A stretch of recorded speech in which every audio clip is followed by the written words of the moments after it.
भाव को देखकर देवराज इंद्र को सोच हो गया कि कहीं इनके प्रेम बस श्री राम जी लौट न जाएं और हमारा बना बनाया काम बिगड़ जाएगा। गुरु सन कहबो करिए प्रभु सोई। अपने गुरु जी से कहते हैं बृहस्पति, इंद्र जी कहते हैं बृहस्पति देव से कि प्रभु ऐसा कोई कार्य करना कि गुरु सन कहबो करिए प्रभु सोई और राम ही भरत ही भेंट न हो। राम जी और भरत की भेंट ना हो, यदि भेंट हो गई राम जी वापस चले गए तो हमारा तो खेल ही बिगड़ जाएगा। इंद्र को ज्ञान रूपी नेत्रों से रहित हजार नेत्र होते हुए भी मूर्ख समझकर गुरुदेव कहने लगे माया के स्वामी के साथ कोई माया करता है तो उसी का हित होता है। उस समय तो उन्हीं की इच्छा जानकर कुछ किया था, परंतु इस समय कुचाल करने से हानि ही होगी। गुरु जी कहने लगे हे देवराज, उन रघुनाथ जी का स्वभाव है कि वो अपने प्रति किए गए अपराध से रुष्ट नहीं होते हैं, परंतु जब कोई उनके भक्त का अपराध करता है, भक्त का अपमान करता है, वह उनकी क्रोधाग्नि में जल जाता है।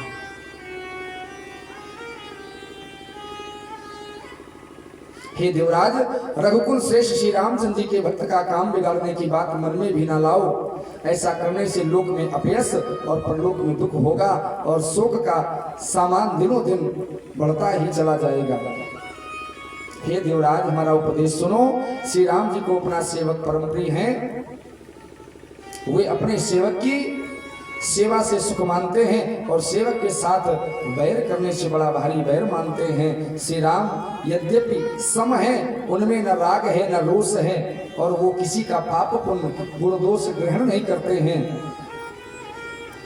करते क्या है कि करम प्रधान विश्व करी राखा, करम प्रधान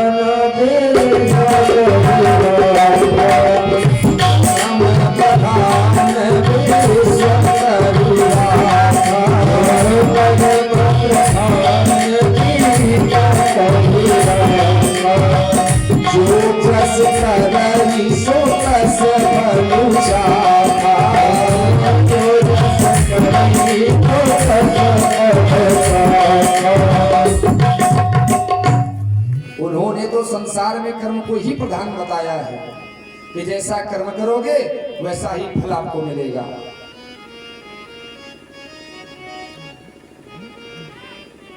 आप भी अपने मन की कुटिलता छोड़कर भरत जी के चरणों में सुंदर प्रीति करो। दुर्वासा ऋषि द्वारा भक्त को सताने के फल की कथा वेद शास्त्रों में वर्णित है।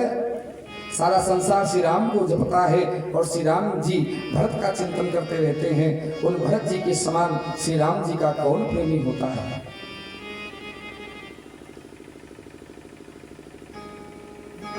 किसी के काम जो आए उसे इंसान कहते हैं और पराया दर्द अपनाए उसे इंसान कहते हैं। ये दुनिया एक उलझन है, कहीं धोखा कहीं ठोकर, कोई हंस हंस के जीता है, कोई जीता है रो रो कर, और जो कर ले ठीक गलती तो उसे इंसान कहते हैं।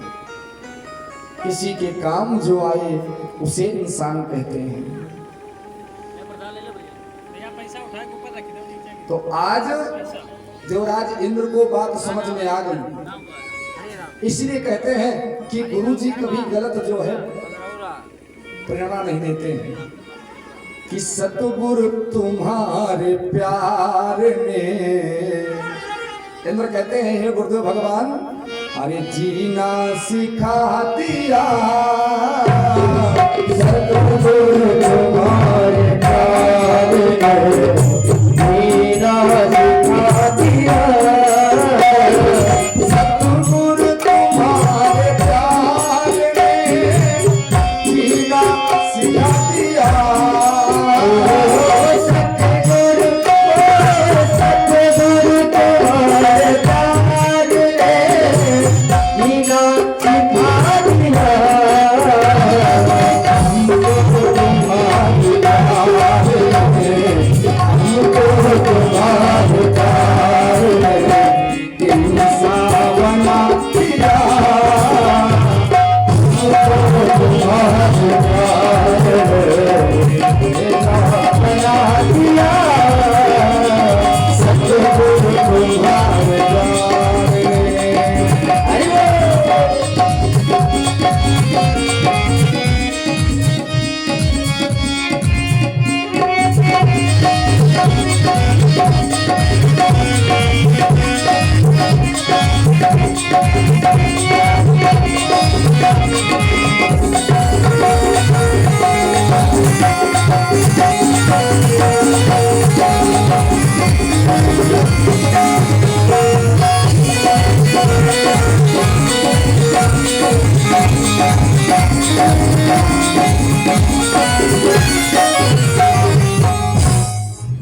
कहते हैं, हे गुरुदेव भगवान, आपने तो हमें भटकने से बचा लिया है।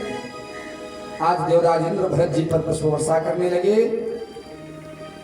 यही विधि भरत चले मगमाही, दशा देखी मुनि से धसिहाही।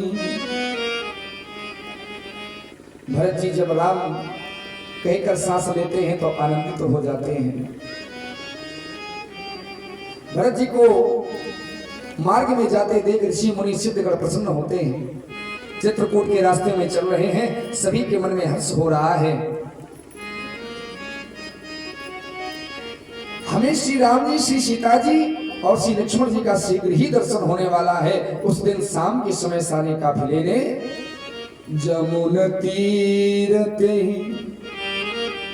दिन करी पासो, भयउ समय सम सब ही सुपासु। यमुना नदी के किनारे निवास किया और समय अनुसार खान पान करके प्रसन्न हुए हैं। प्रातः काल निषाद रात का संकेत पाकर अगणित घाटों की नावें रात रात में आ गई। सवेरे एक ही खेवे में सब लोग पार हो गए और श्री रामचंद्र जी के सखा निषाद राज की इस सेवा से संतुष्ट हुए। फिर स्नान करके और नदी को सिर नमा कर निषाद राज के साथ दोनों भाई चले गए। अरे आगे मुनिवर वाहन पाछे, आगे मुनिवर वाहन आछे, और राज समाज जाई सब पाछे। राज समाज जाई सब पाछे, आगे मुनिवर वाहन आछे, आगे मुनिवर वाहन आछे, राज समाज जाई सब पाछे। राज समाज जाई सब पाछे, तेहि पाछे दो बंधु बना, पाछे भूषण वसन सुखी भूषण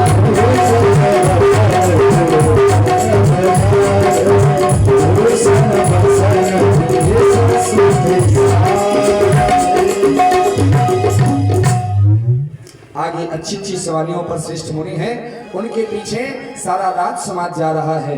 उसके पीछे दोनों भाई सादे भूषण वस्त्र और वेश से पैदल चल रहे हैं। श्री भरत जी के साथ सेवक मित्र और मंत्रियों के पुत्र साथ में हैं। सभी श्री राम का चिंतन करते हुए चले जा रहे हैं। जहां जहां श्री राम जी ने निवास और विश्राम किया था, सभी उन स्थलों को नमस्कार करते हैं। रास्ते में गांव नगरों के स्त्री पुरुष अपने गृह कार्यों को छोड़कर इनके रूप सौंदर्य को देखकर अपना जन्म फल पाकर आनंदित होते हैं। गांवों की स्त्रियां आपस में कह रही हैं, सखी क्या ये राम लक्ष्मण हैं?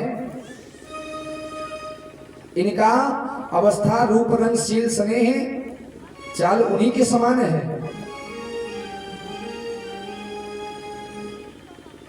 परंतु ना तो वह बेस है और ना इनके साथ सीता जी हैं। बस यही फर्क नजर आ रहा है। इनके आगे चतुरंगिनी सेना चल रही है, इनके मुख पर प्रसन्नता नहीं है, खेद है।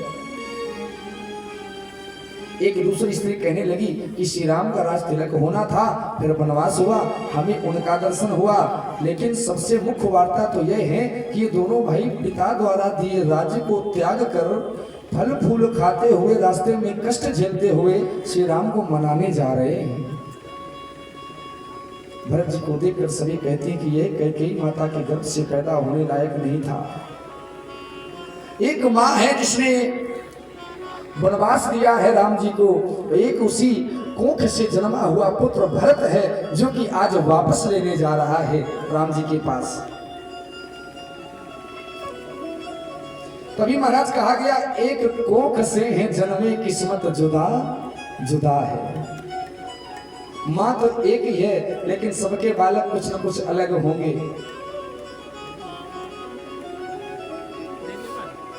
एक है भरत, एक है राम जी, एक है लक्ष्मण जी, एक है शत्रुघ्न जी। और यहाँ पर भरत की माँ कैकेयी जिन्होंने राम को वन भेजा, आज उन्हीं का पुत्र राम जी के लिए प्राण को त्याग देना चाहता है।